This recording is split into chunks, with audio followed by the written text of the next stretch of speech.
Hello students, आपला chapter चालू आहे अल्कोहोल फिनॉल्स आणि इथर. मागच्या लेक्चरला आपण स्टडी केलं होतं इलेक्ट्रोफिलिक सबस्टिट्यूशन ऑन इथर. त्यात आपल्याला दोन पोझिशन भेटल्या. First is ortho and second one is the ortho and para. In this lecture we study the reactions with ether. First one is the halogenation, then Friedel-Crafts reaction, and third one is the nitration of reaction. First आपण ह्या तीन reaction study करतोय, पण आपण त्याआधी study केलं होतं electrophilic substitution. जेव्हा आपण इथरचं इलेक्ट्रोफिलिक सबस्टिट्यूशन स्टडी केलं तेव्हा आपल्याला पॅरा आणि मेटाला सबस्टिट्यूशन भेटलं. म्हणजे पॅरा आणि मेटा ह्या दोन position most favourable in case of ether. आता आपल्याला फर्स्ट वन रिॲक्शन बघायची is it halogenation. We know that the halide group chlorine, bromine, fluorine and iodine. Halogenation म्हणजे काय, एक हलाइड ग्रुप ॲड करायचा आहे कोणत्या in etherच्या रिंगवर, like a Br, Cl, F and I. Is it bromine, chlorine and fluorine and iodine is the halogen group. So first आपण बघू हॅलोजिनेशन कसं होतं in case of benzene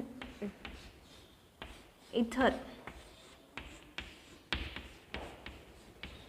This is structure of anisole. We add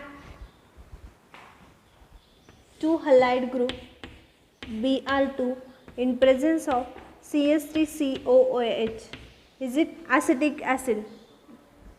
We get two product OCS3 Br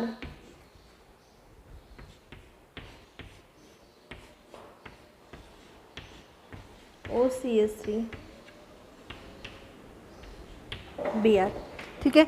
आपण काय केलं, हॅलोजिनेशनमध्ये study करताना simple ॲनिसोलचं स्ट्रक्चर घेतलं.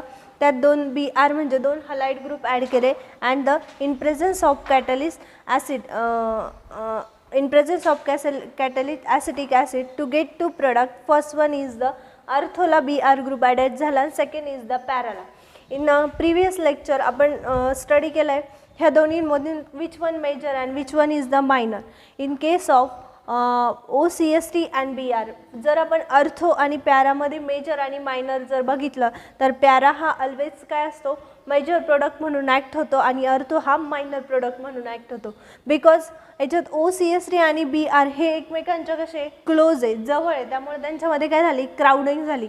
इन केस ऑफ OCS3 आणि Br हे अपार्ट आहे एकमेकांपासून, हा टॉपला आहे तर हा बॉटमला आहे. यांच्यामध्ये क्राउडिंग आहे का, नाही. आणि अजून एक plus point is it symmetrical molecule दिसतो, म्हणून हा act as a para act as a major product. Suppose para is the 90% आणि हा किती असेल मग 10%. त्या कंपाऊंडचं नाव कसं लिहू शकतो, ortho bromo anisole and second one is the para bromo anisole. ही झाली halogenation reaction. Simple halogenation reaction लिहिताना ॲनिसोल घ्यायचा आहे. Anisole react with bromine water in presence of acetic acid to get two product is first one is the ortho and second one is the para. in which artho and para, which para is the major product because त्यामध्ये काय crowding कमी आहे आणि symmetrical molecule म्हणून para act as a major product, like 90% act as a para and 10% act as a ortho. हे झालं halogenation of reaction. Next बघायचं आपल्याला फ्रीडल-क्राफ्ट रिॲक्शन.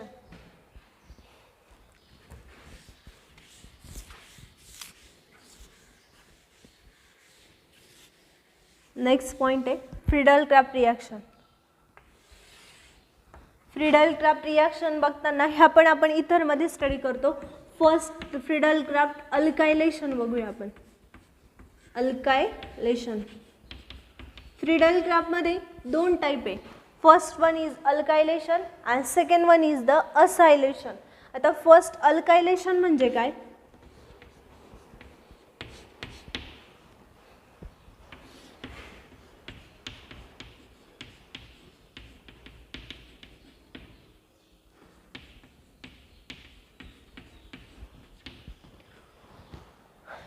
आता फ्रीडल-क्राफ्ट रिॲक्शन स्टडी करायचं आहे. त्यात आपण फर्स्ट लिहू शकतो Friedel Craft alkylation reaction and Friedel Craft acylation reaction.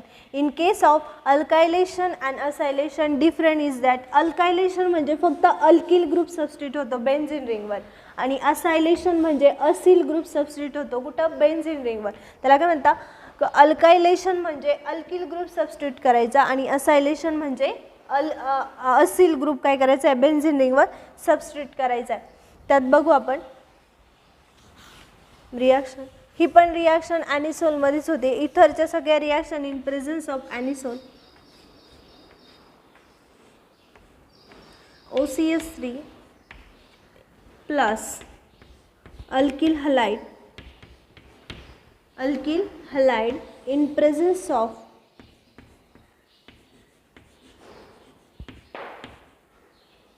presence of anhydrous AlCl3. ठीक आहे, in presence of anhydrous AlCl3. आता इथे चेक करायचं काय घेतलं आपण अल्किल हलाइड घेतलं आहे. ओके, मग आता आपल्याला कोणता ग्रुप सबस्टिट्यूट होईल अल्किल ग्रुप, पण कुठं बेन्झीन रिंगवर, पण पोझिशन कोणत्या असतील same. First one is the OCS3 here CS3 plus OCS3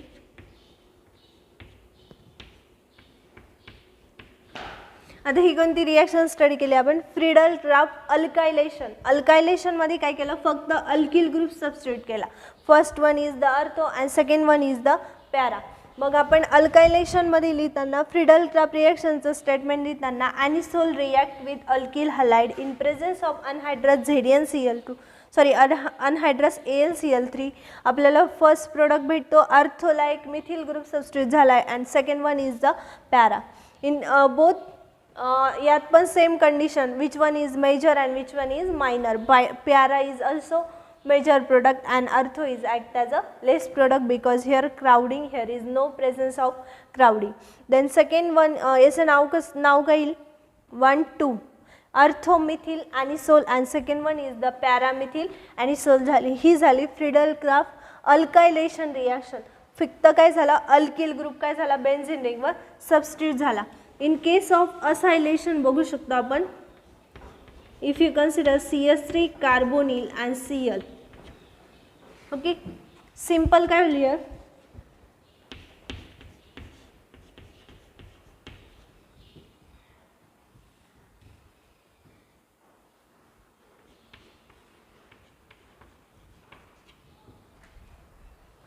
simple काय झालं असिल ग्रुप ॲड झाला कोणत्या बेन्झीन रिंगवर. मग फ्रीडल क्राफ्ट रिॲक्शनमध्ये स्टडी करताना कॅटलिस्ट सेम आहे ॲनिसोल सोबतच रिॲक्शन होती. बट इन केस ऑफ अल्कायलेशन आलं तर अल्किल ग्रुप सबस्टिट्यूट करायचा आणि असायलेशन आलं तर असिल ग्रुप सबस्टिट्यूट करायचं. हे झालं फ्रीडल क्राफ्ट रिॲक्शन. स्टेटमेंट परत सांगते ॲनिसोल रिॲक्ट विथ पहिल्या याच्यात alkyl halide in presence of anhydrous AlCl3 we get two product. First one is artho and second one is the para.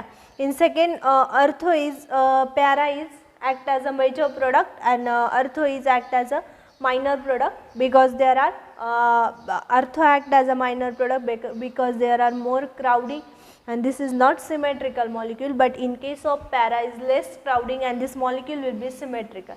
हे झालं Friedel craft reaction. Then third one बघायचं आपल्याला nitration.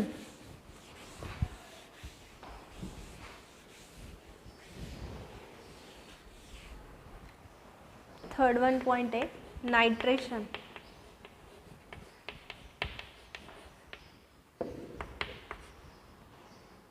We know nitration same reaction घ्यायची आहे anisole.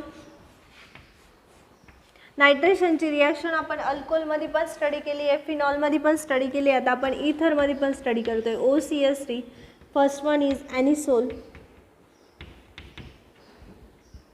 React with concentrated HNO3 or concentrated H2SO4. HNO3 and H2SO4 is a nitrating mixture. त्यामुळे तो आपल्याला काय देईल NO2 ग्रुप. ह्या NO2 सिंपल काय करायचं आहे अगेन्स्ट अर्थोला NO2 चे addition OCS3 as it is ortho. In second case OCS3 NO2 is it para. Same आहे नायट्रेशनची रिॲक्शनमध्ये फक्त ॲनिसोल रिॲक्ट विथ कॉन्सन्ट्रेटेड HNO3 और concentrated H2SO4 is it nitrating mixture, तो आपल्याला NO2 ग्रुप देतो. सेम आपण एकदा अर्थोला सबस्टिट्यूट केला आणि एकदा पॅराला सबस्टिट्यूट केला. याचं नाव काय येईल? Ortho nitro anisole and second one is the para nitro anisole. हे झाले नायट्रेशन रिॲक्शन. आपण स्टडी करताना first one is halogenation, second one Friedel craft, then third one बघितली आपण नायट्रेशन रिॲक्शन. ह्या तीन रिॲक्शन कशामध्ये स्टडी केल्या आपण? इथरमध्ये. ओके, हॅलोजिनेशनमध्ये काय केलं होतं? Br2 ची ॲडिशन केली. Okay, in presence of CH3COOH as a catalyst. आपल्याला काय भेटलं? एकदा अर्थोला Br भेटला आणि एकदा पॅराला भेटला. इन सेकंड केस फ्रिडल ग्राफमध्ये अनहायड्रस अनहायड्रस AlCl3 कन्सिडर केलं. आपल्याला काय भेटलं? एकदा अल्किल ग्रुप अर्थोला भेटला आणि अल्किल ग्रुप पॅराला भेटला. सेम रिएजन घेतले पण असिल ग्रुप कन्सिडर केला. अगेन असिल ग्रुप आपल्याला एकदा अर्थोला आणि एकदा पॅराला भेटला. In case of nitrogen you use the concentrated HNO3 और H2SO4 we get nitrogen. NO2 group कुठे भेटला आपल्याला? अर्थोला. त्यात नेक्स्ट पॉईंट बघायचं आपल्याला यूजेस. पेपरला विचारले जातात 2 मार्क्सला. Uses of alcohol, phenols and ether. First one uses of alcohol, phenols and ether. First जर यूजेस आपण अल्कोहोलचे बघितले, methyl alcohol is use as a solvent, paint. आपण जर मिथिल अल्कोहोल कुठे यूज करू शकतो? सॉल्वंट. जे पेंट्स असतात आपले त्यामध्ये काय केलं जातं? Methyl alcohol as a solvent म्हणून यूज केलं जातं. In case of ethyl alcohol use as a antifreeze agent, automobile radical it is use as a solvent. म्हणजे इथिल अल्कोहोल हा अँटीफ्रीज एजंट म्हणून यूज केला जातो. कुठं? जे ॲटोमोबाईल्स रॅडिकल आहे तिथे. आणि इथिल अल्कोहोल पण सॉल्वंट म्हणून यूज केला जातो. फर्स्ट वन काय? मिथिल आणि इथिल अल्कोहोल हे दोन्ही पण काय? ॲज अ सॉल्वंट म्हणून यूज केले जातात. पण फर्स्ट मिथिल अल्कोहोल हा सॉल्वंट म्हणून यूज केला जातो इन केस ऑफ पेंट, आणि इथिल अल्कोहोल पण सॉल्वंट म्हणून यूज केला जातो. But it is anti freezing agent in case of automobiles radical. हे झाले uses of alcohol. In second one बघायचं uses of ether. Ethers are diethyl ether are anaesthetical in surgical operation. Diethyl ethers हे जे कुठे use केले जातात? जे surgical operation केले जातं वेगवेगळे, त्यात काय यूज केलं जातं? डायइथिल इथर. In second one diethyl ether is use as a solvent, as a Grignard reagent, fat, wax and oil. म्हणजे ॲज अ सॉल्वंट म्हणून पण तो यूज केला जातो. बट कुठं? ग्रिग्नल रिएजंट. ग्रिग्नल रिएजंटची रिॲक्शन बघितली आपण, त्यामध्ये कॅटलिस्ट काय यूज केला होता? इथर, ॲज अ डायइथिल इथर. आणि अजून कशात यूज केला जातो? Fat, waxes and oil. हे झाले uses of ether. Third one बघायचं आपल्याला uses of phenol. Phenol is use as a preparation of phenol formaldehyde from resin, for example bakelite. म्हणजे फिनॉल फिनॉल कुठे यूज करतो आपण? फिनॉलचं फॉर्मल्डिहाइड फॉर्मेशन करण्यासाठी, किंवा जे रेसिन्स आणि त्यापासून आपल्याला काय भेटतं? बॅकेलाइट यूज केला जातो. देन नेक्स्ट आहे फिनॉल हा एक अँटीसेप्टिक एजंट म्हणून आपण यूज करू शकतो. Phenol is use as a antiseptic agent. Third one आहे phenol use as a air freshener म्हणून पण फिनॉल यूज केला जातो. नंतर डिओड्रंट, आपले जे डिओ असतात वेगवेगळे, त्यामध्ये पण काय यूज केला जातो? फिनॉल. देन माउथवॉशेस जे असतात त्यात पण आपण काय करतो? फिनॉल यूज करतो. अँड कॅलामिन लोशन, जे लोशन्स असतात त्यात पण काय केलं जातं? फिनॉल यूजेस केलं जातं.